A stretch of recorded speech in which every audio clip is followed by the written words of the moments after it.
with an expert, a thought leader, a doer in the realm of innovation for the built environment.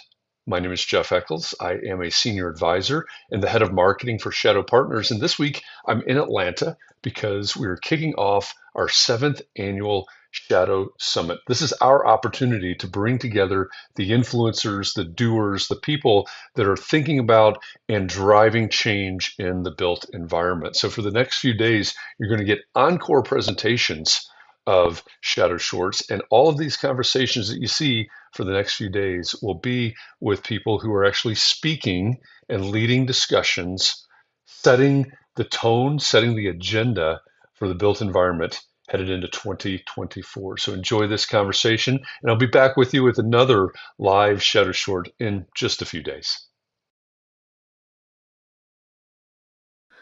All right, welcome back to Shadow Shorts. If we've never met before, my name is Jeff Echols. I am a senior advisor and the head of marketing for Shadow Partners. And every weekday, I bring to you a conversation with an expert or a thought leader in the realm of innovation for the built environment. Today is no different.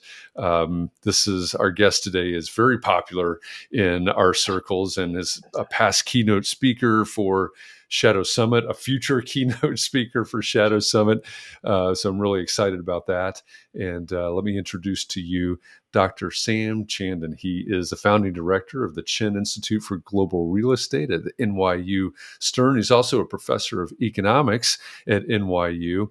And Sam and I were talking about maybe getting into a conversation about the economics and what's driving the future of real estate investment in the United States and probably globally as well. So Sam, welcome. I'm glad you're here. Thanks for doing this. Thrilled to be here, Jeff.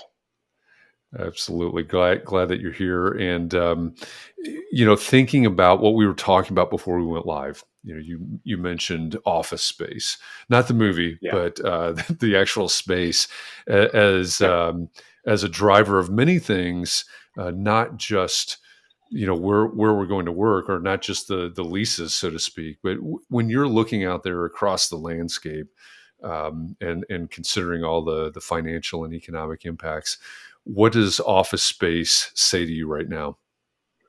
Sure. I think we face real challenges in the office sector. That's clear. And if we look back to beginning in March 2020, and for probably 9 to 12 months, after that, there was a realization that there would be this period of time where our use of office spaces and the extent to which we would engage in our urban cores in the United States and other parts of the world, and major global capitals, whether London, Shanghai, New York, Chicago, or Atlanta, that we were constrained. I think what folks did not fully appreciate in the early stages of the pandemic is that we would find new ways to work, or that we would become much more open to ways of working that were not new per se, but where our cultural and our workplace norms had precluded our being able to say, 2 days a week, I'm going to work remotely, whether that be at home or at a third location.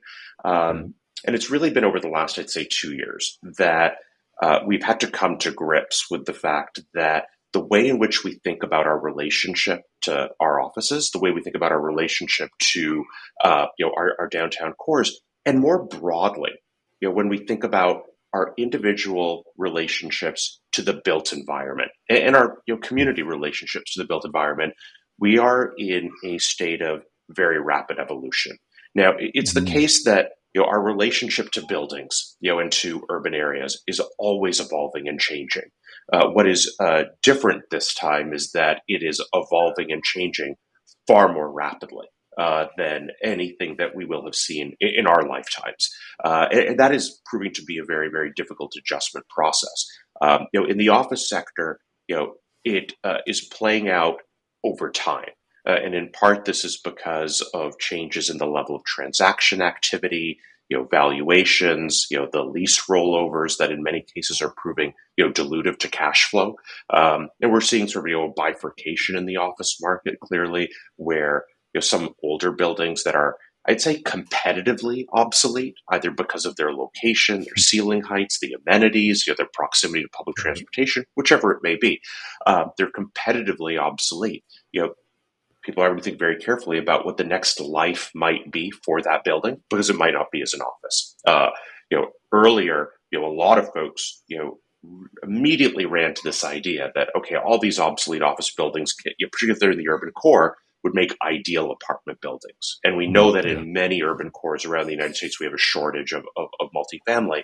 I think, again, sort of as we've explored these issues and ideas more carefully, what we've come to understand is that only a small subset of these older office buildings is actually suitable for repurposing as multifamily. And we've got a lot of assets where, time will tell. And we're going to have to bring significant creativity to bear and financing to actually find that next life. On the other side of this, we have a subset of very competitive Class A buildings that are in just the right location, have just the right amenity profile, are just close enough to public transportation. That from a tenant's perspective, if you do want to engage actively, with your team, give them that right set of incentives to want to come back to the office, to feel like, okay, it's not just coming into work, but the location, the layouts, the spaces are such that I'm able to have very meaningful interactions with my coworkers, right? I see the benefit of being there because that process of idea generation or collaboration or mentorship or whatever it is, depending on my particular firm and role and our industry, those buildings that really lend themselves to the case for office, in many cases are doing quite well, and so there are differences there. The key issue for us when we think about sort of that that challenge or that headwind in the market that is underassessed is that, again, the challenges that we face in the built environment and our relationship to it are much bigger than office. They are about how we think about the role of the urban core in supporting local economies. They are, and again, it's not just the office spaces, all of the spaces that are complementary. Folks will point to retail right away, sort of that, in New York, certainly referred to as a bodega or a sandwich shop or a place where you might pick up a cup of coffee. Those locations and those spaces that serve the office tenant are clearly struggle in this environment. But I think what's also true is that we can look even more broadly at all of the public spaces and public amenities that support a vibrant downtown. And in New York, Chicago, Boston, cities that are heavily dependent upon a viable, well-functioning public transportation system. Part of the challenge that we face is in thinking about not only how do we present a stable and reliable set of public finances at the city level, but how is it that we ensure the continued viability and stability and affordability of our public transportation infrastructure? And in a place like New York, this is very real. If we are going to see public transit ridership that is 15, 20, 25% lower on average over the course of a week or over the course of a month or quarter, as compared to the levels of transit activity that we would have been able to clock before the pandemic, longer term, that's simply not sustainable. But what we also know is that the value of New York City's agglomeration, our ability to function as a city, is substantially impaired, without a well-functioning public transportation system.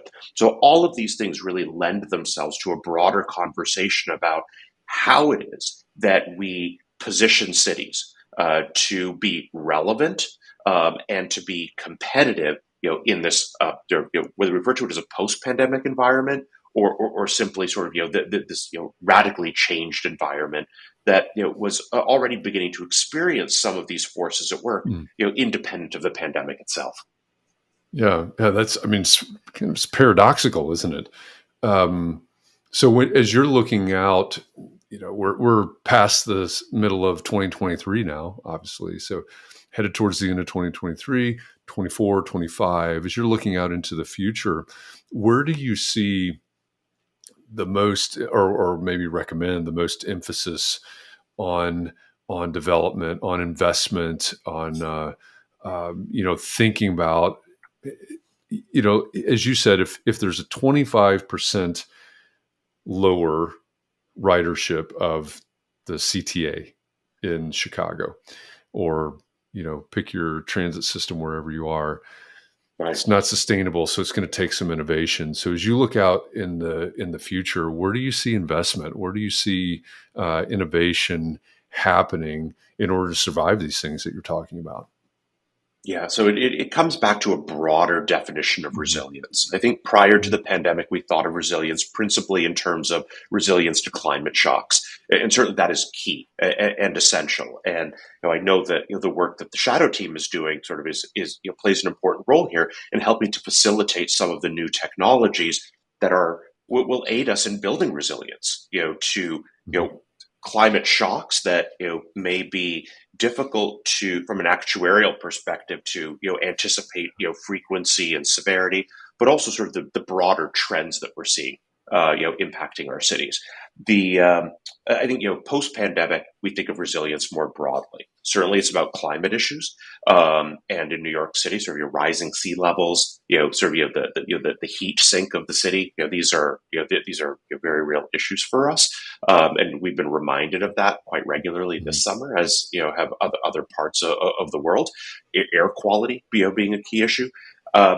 The other dimensions of resilience, I'd suggest, include things like, to come back to sort of the previous part of our conversation, local public finance. We Mhm. think about why it is that people locate in a place like Atlanta or New York or Chicago or Boston. As an economic agent, I'm fundamentally more productive by being located in this place.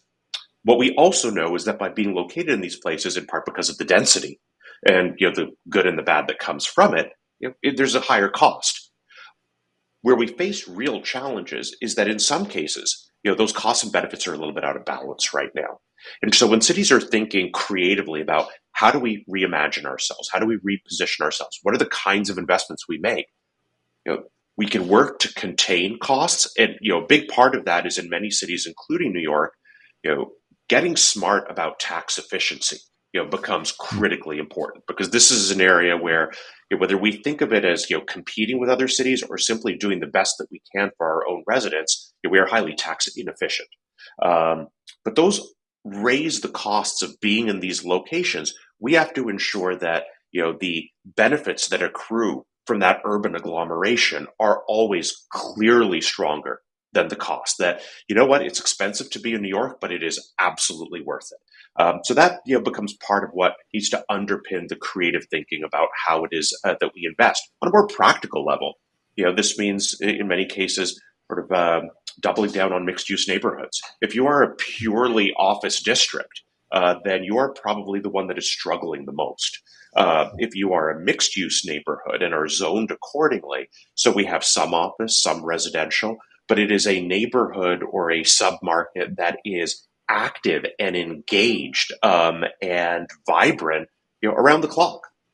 That becomes that becomes the neighborhood that I think will succeed in this later environment, because otherwise as you can imagine, sort of if you're a purely residential neighborhood, you lack the amenitization of anything that folks want to do when they actually leave their homes.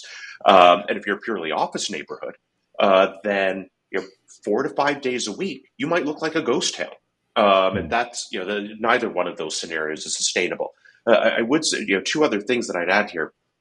One is that, and again, this is sort of something that has come uh, sort of emerged more significantly in the public consciousness following the pandemic, is that there is a significant public health aspect to this. And although sort of in the industry, or most of the folks that I work with know me best as sort of an economist and a finance person, I'm also sort of an epidemiologist focused on urban epi.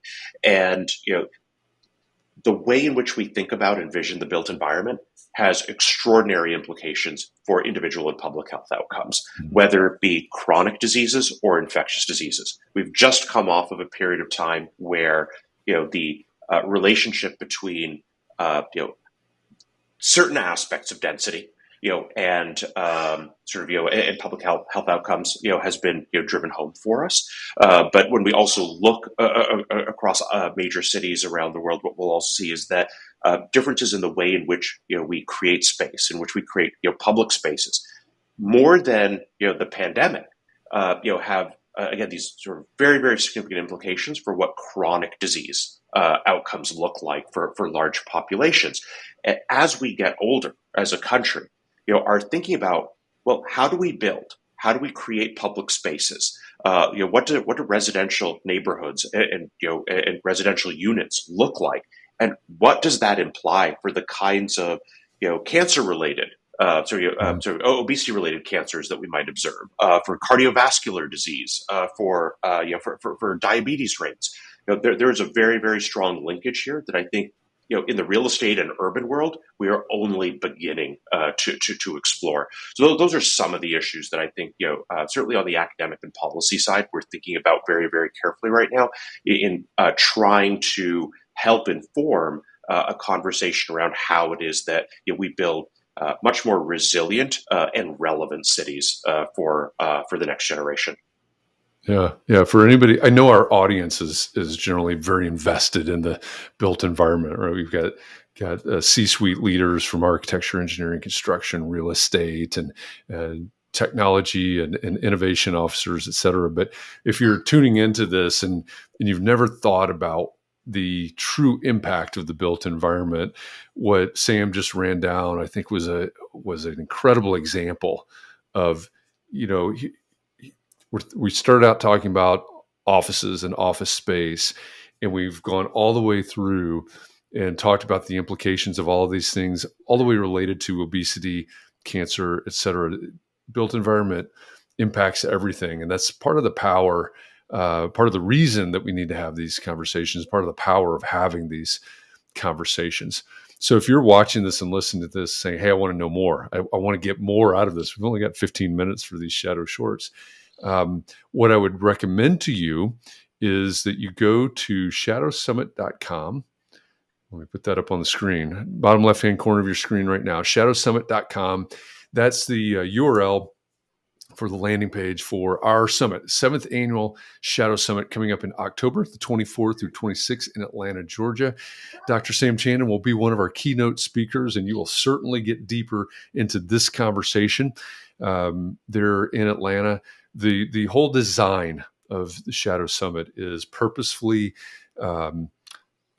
compact, purposefully intimate, a maximum of 200 seats in the auditorium there at the facility at Georgia Tech, on the campus of Georgia Tech in Atlanta. We're going to have conversations like this. We're going to talk about generative AI, about housing, about infrastructure, about skilled labor gaps, everything having to do with the built environment. And we're setting the tone for investment and innovation in the built environment in 2024. So go to shadowsummit.com and hit the apply button.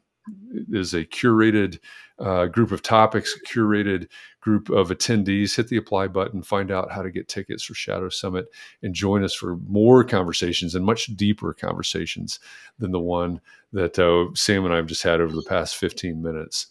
Sam Chandan, founding director of the Chen Institute for Global Real Estate at NYU Stern. Thanks so much for joining me. Thanks for all of the insights that you just shared. And I'm looking forward to meeting you and talking to you in Atlanta later this year. Likewise, I'll see you in Atlanta. Have a wonderful weekend. Great. You too. Thanks, Sam. And thanks to everybody out there. I'll be back Monday with another Shadow Short. Again, another expert, a thought leader in the realm of innovation for the built environment. Have a great weekend. We'll see you next